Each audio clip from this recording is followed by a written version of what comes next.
Wholeness is that, wholeness is this. From wholeness, wholeness emerges. If out of wholeness we produce wholeness, wholeness indeed remains. Om. Peace, peace, peace. And I believe this is what innately we are born with. A feeling of wholeness. A feeling of that which we are produced out of, being whole as well. I remember when I was a child, I felt I was going to live forever.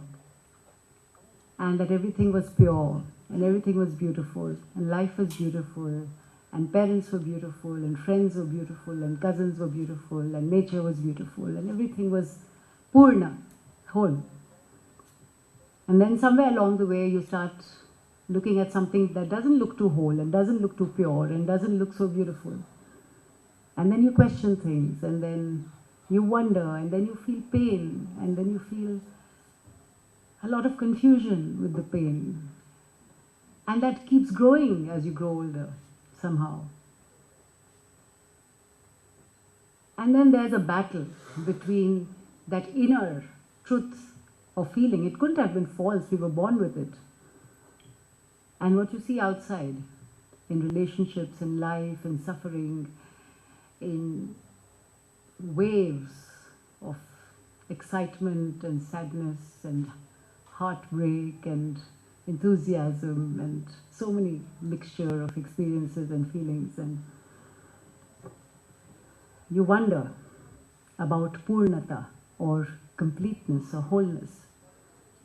And somewhere along the line, this word learning and education comes along ever since we are born. So we first learn from our immediate environment, from our parents, and our home and what we see around us, from nature around us, from the streets, whether they're dirty or clean, from the dogs on the road, and we learn from everything around us. So that's our first learning. And then we come to this wonderful big concrete school where it's difficult to get admission, but somehow your parents struggle and you get admission, and there you've made it. And then you're made to sit on a chair for many hours and made to learn something that you're forced to make sense out of. There's something inner that struggles with it, but then because everybody is doing it, you think that's the right thing to do. And you learn and you get confused, and then you get used to learning that way, so you think that's right. And so, from a very young age, we begin to live a narrative reality, where the reality is shaped by a large group of individuals who tell you that this is the way to be, this is the way to learn, this is the way to think of yourself as a girl versus how your brother should think of himself. This is the way your mother has to be. If she's crying, it's okay.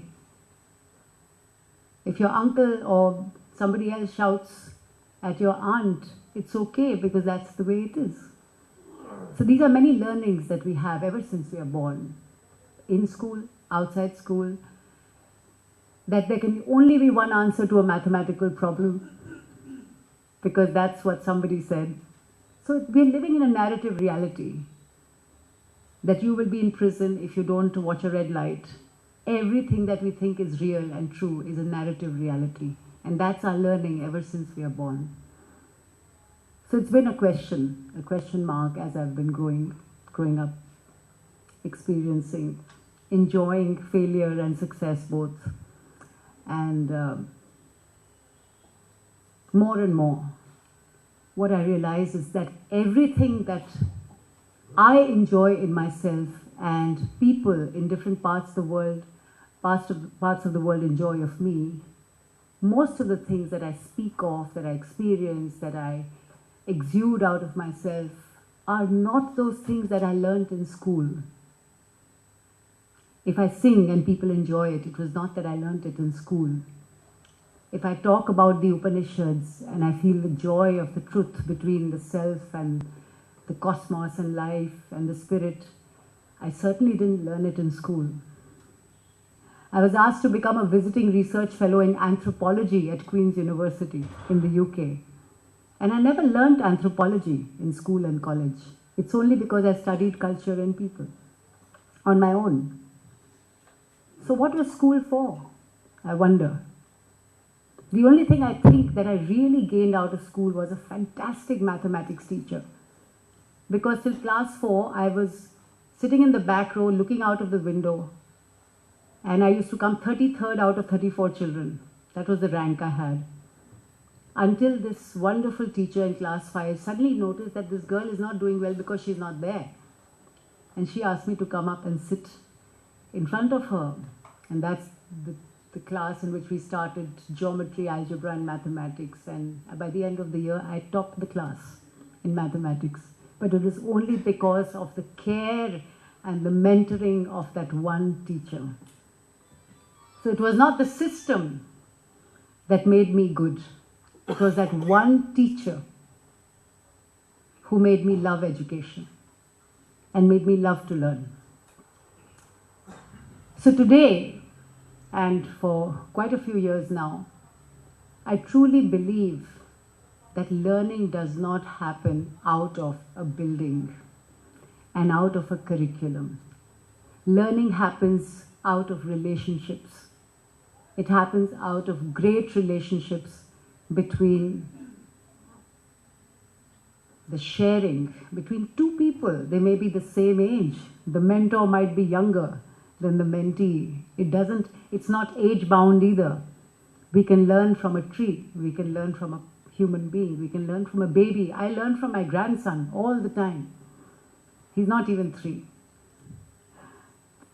But when I was the first one he looked at because I helped deliver him. He was 15 minutes old when he first looked at me. And he looked at me and he smiled. And his smile said, "I know you from somewhere else." And that was the first communication between me and my grandson, even before his mother saw him. So I believe that learning is about relationships. It's about relationships between people. It's about relationships between us and the cosmos. It's our relationship with how we observe things in nature. It's amazing. This very simple thing was said to a son by a father. Varuna said to Bhrigu in the Taittiriya Upanishad. Upanishads are age-old texts in Indian culture. And this ideal child, ideal student, went to his father, who was his teacher, and he said, "Tell me the way to true learning, to the truth." And he said, "You can only learn through the assimilative doors of your consciousness. And one of the assimilative doors is your physical self, which is a combination of your physical ability, your physical desire. So you call it annam, that which is consumable. So all the physical consumable, understand the truth of it. And that's the way to learn. Understand the life energy around you, in you, which sustains you. Pranam. Understand the world through sight, chakshu, inner sight and outer sight. Understand the world through true hearing and reception, shrotram.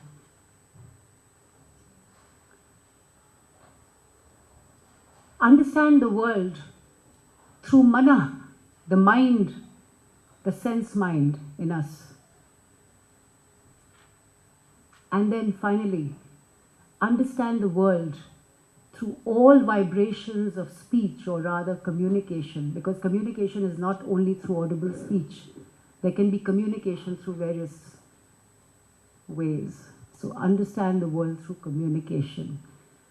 And if you use these 5 assimilative doors to your consciousness, but if you understand the source from where these 5 assimilative doors come, so go beyond these 6 doors and go to the source of each.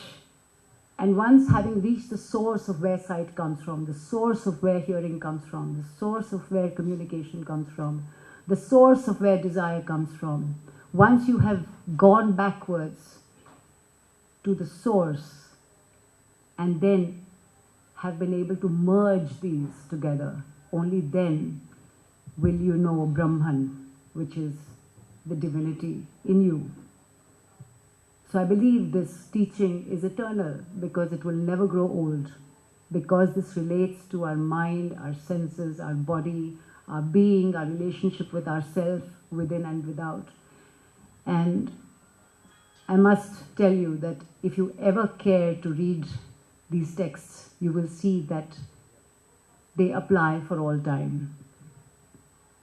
So in this Congress,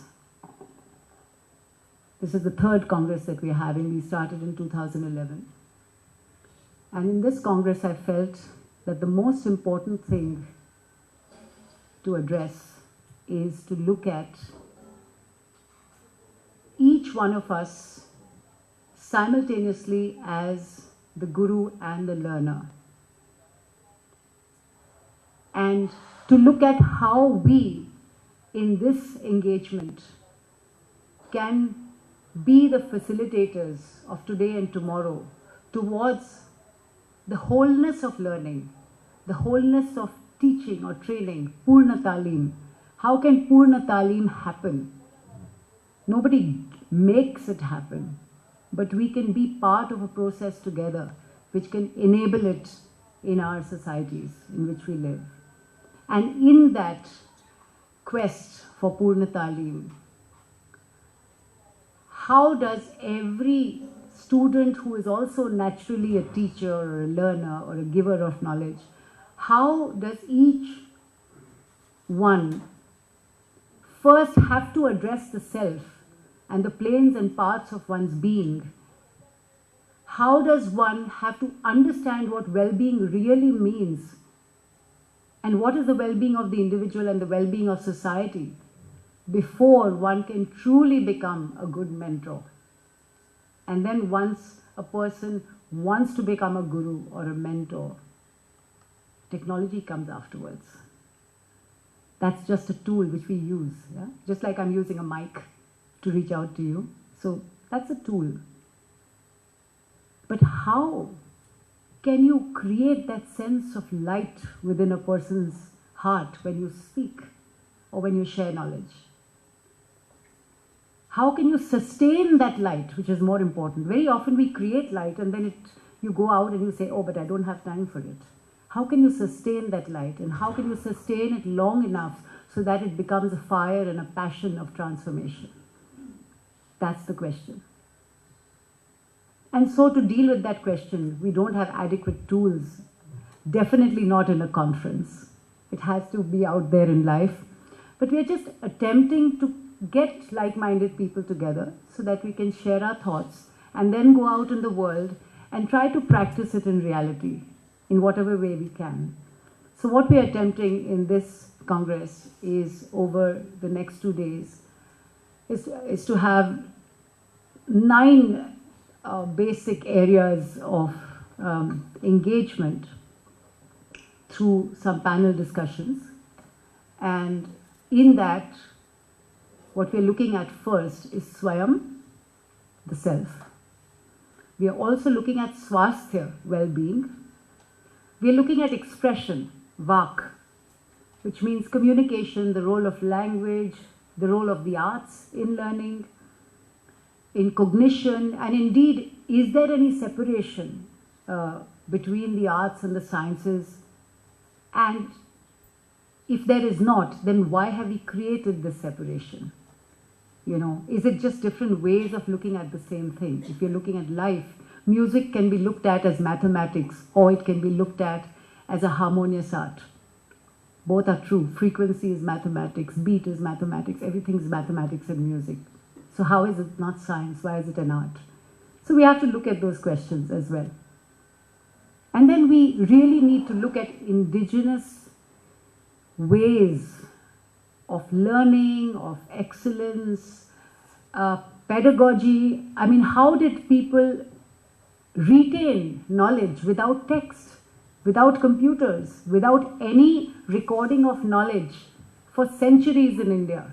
What was that technology of accessing the mind that a child who learned something at the age of 6 could remember it for the rest of her or his life.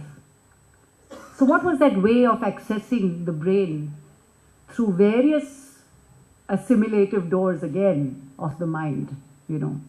We have Gardner talking about multiple intelligence, and then after a few years he says, no, but now I've rediscovered multiple intelligence and now I've evolved it even further. But we had it not in those words, but we said, okay, do it musically, do it in chanda. If you want to learn shipbuilding, or you want to learn mathematics, or you want to learn grammar, do it in intonation so that you access your musical mind at the same time. And do it in chanda so you access your mathematical mind at the same time. And do it in relationship with your guru so that there is an exchange. And then repeat it again and again and understand the meaning so that there is an inner strengthening of that knowledge. And repeat it 108 times so that it goes into your long-term memory. So this is how one of the ways of pedagogy that was there, is there even today, but not in our mainstream education. So we need to look at these things. We need to look at relationships and how relationships create learning, true learning. We need to look at various ways. कैसे सीखते हैं हम? सीखने को क्या बोलते हैं? What do we mean by learning? Yeah? And then we need to look at the element of discovery, खोज, in education. We've lost discovery in our education system because we are meant just to remember what is in a book. There's no experimentation except in a little laboratory somewhere in the school. So we need to look at the element of experimentation, khoj, invention.